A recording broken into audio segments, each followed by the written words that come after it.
जय श्री राधे कृष्ण। आज हम लोग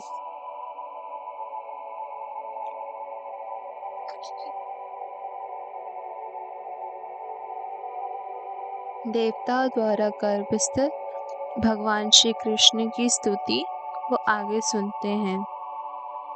श्री भगवान ने योग माया से यह भी घोषित किया कि उनका पूर्णांश अनंत या शेष देवकी के गर्भ में स्थित है।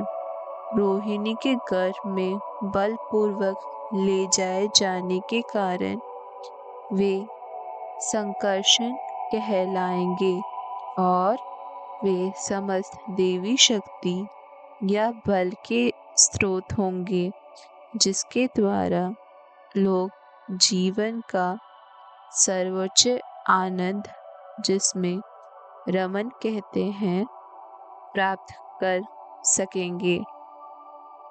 अतः पुनांश अंत अपने अवतार के पश्चात संकर्षण या बलराम नाम से प्रसिद्ध होंगे। उपनिषदों का कथन है, नायतम बल हीने लभ्य। तात्पर्य यह है कि कोई परमेश्वर या किसी प्रकार से आत्म साक्षात्कार के परम स्तर को तब तक प्राप्त नहीं कर सकता जब तक बलराम की प्रयार्थ कृपा न हो। बल का अर्थ शारीरिक शक्ति नहीं है, न ही शारीरिक शक्ति से किसी को आध्यात्मिक शक्ति मिल सकती है। उसमें आध्यात्मिक शक्ति होनी चाहिए जो बलराम या संकर्षण द्वारा प्राप्त की जा सकती है। अनंतन या शेष उस शक्ति का स्रोत है जो समस्त लोगों को उनकी विविध स्थितियों में बनाया रखती है। भौतिक रूप से धारण करने की यह शक्ति गुरु अथवा कर्षण कहलाती है, किंतु वास्तव में यह संकर्षण शक्ति का ही प्रदर्शन है।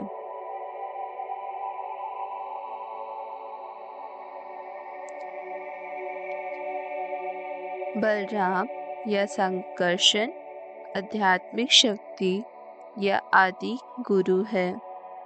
अतः भगवान श्री नित्यानंद प्रभु, जो भगवान श्री बलराम के अवतार भी हैं, आदि गुरु हैं, तथा गुरु भगवान श्री बलराम, जो कि आध्यात्मिक शक्ति प्रदान करने वाले श्री भगवान की परम शक्ति का रूप है, उनका प्रतिनिधि होता है।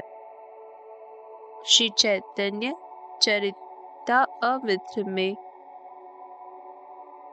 इसकी पुष्टि की गुरु श्री कृष्ण की कृपा का प्रकटाय है। जब श्री भगवान ने योग माया को इस तरह से आदेश दिया तो उनसे उनकी प्रदक्षिणा की और तब उनकी आज्ञा अनुसार वह भी भौतिक जगत में प्रकट हुई। जब श्री भगवान की परम शक्ति योग माया ने शेष को देवकी के गर्भ से रोहिणी के गर्भ में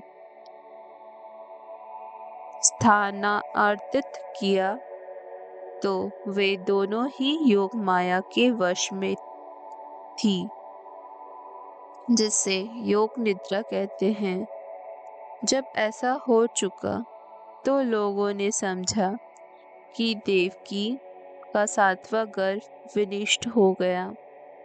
इस तरह यद्यपि बलराम देवकी के पुत्र में अवतरित हुए, किंतु रोहिणी के गर्भ में स्थानांतरित किए जाने के कारण उनके पुत्र कहलाए।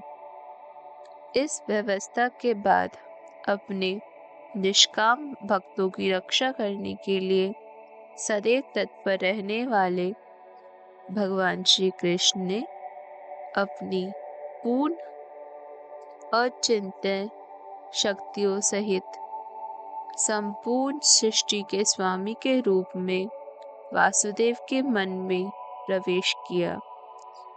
इस प्रसंग में यह ज्ञातव्य हो कि भगवान श्री कृष्ण पहले वासुदेव के निष्काम हृदय में प्रकट हुए और तत्पश्चात देवकी के हृदय में स्थानांतरित हुए।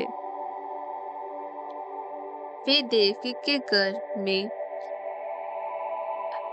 वीर्य द्वारा स्थापित नहीं हुए थे। श्री भगवान अपनी अचिंत्य शक्ति से किसी रूप में प्रकट हो सकते हैं। उनके लिए यह अनिवार्य नहीं है कि वो स्त्री के गर्भ में वीर्य क्षेपण की सामान्य विधि द्वारा प्रकट हो। जब वासुदेव श्री भगवान को अपने हृदय में धारण किए हुए थे तो वे उस दैदीप्यमान सूर्य की भांति लग रहे थे, जिसकी प्रकार किरणों सदा सहार होती है और सामान्य जनों को सुलझाने वाली होती है। वासुदेव को शुद्ध निष्काम हृदय में स्थित श्री भगवान का रूप श्री कृष्ण के आदि रूप से भिन्न नहीं है। कहीं भी और विशेष रूप से हृदय के भीतर श्री कृष्ण के रूप का उदय धाम कहलाता है। धाम से श्री कृष्ण केवल रूप का ही नहीं अपितु उनके नाम, गुण तथा साज सम्मान का भी बोध होता है।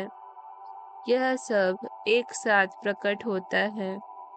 इस प्रकार श्री भगवान का साक्षात रूप अपनी पूर्ण शक्तियों समेत वासुदेव के मन से देवकी के मन में उसी तरह स्थानांतरित हुआ जिस प्रकार असत होते हुए सूर्य के किरणों पूर्व में उदय होने वाले पूर्ण चंद्रमा में चली जाती हैं।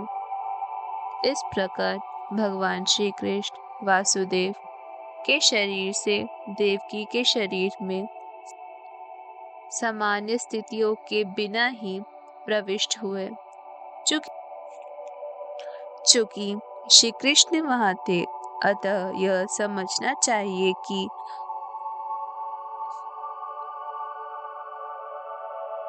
उनके सारे पूर्ण अंश तथा नारायण तथा सभी अवतार यथा नरसिंह वरा इत्यादि उनके साथ थे और उन पर भी इस जगत की परिस्थितियां काम नहीं कर रही थी। इस प्रकार देवकी उन श्री भगवान का निवास स्थान बन गई, जो अद्वितीय है और सारी सृष्टि के कारण है। यद्यपि देवकी परम सत्य का निवास स्थान बन गई, किंतु कंस के घर के भीतर रहने के कारण वे सक्षमित अग्नि या दुरुपयुक्त विधा की भांति दिखाई पड़ती थी। जब अग्नि किसी पात्र में रखी जाती है या किसी घड़े में रखी जाती है तो अग्नि का प्रकाशमान किरणें नहीं दिखती। इसी प्रकार से वह दुरुपयुक्त ज्ञान जिससे सामान्य जनता को लाभ नहीं पहुंचता, प्रशंसित नहीं होता। इस प्रकार देवकी कंस के महल के कारागार की दीवालों के भीतर रखी गई थी, जिससे कोई भी उनके उस दिव्य सौंदर्य को देख नहीं सकता था, जो उनके गर्भ में श्री भगवान ने आने से उत्पन्न हुआ था। धन्यवाद। जय श्री राधे कृष्ण।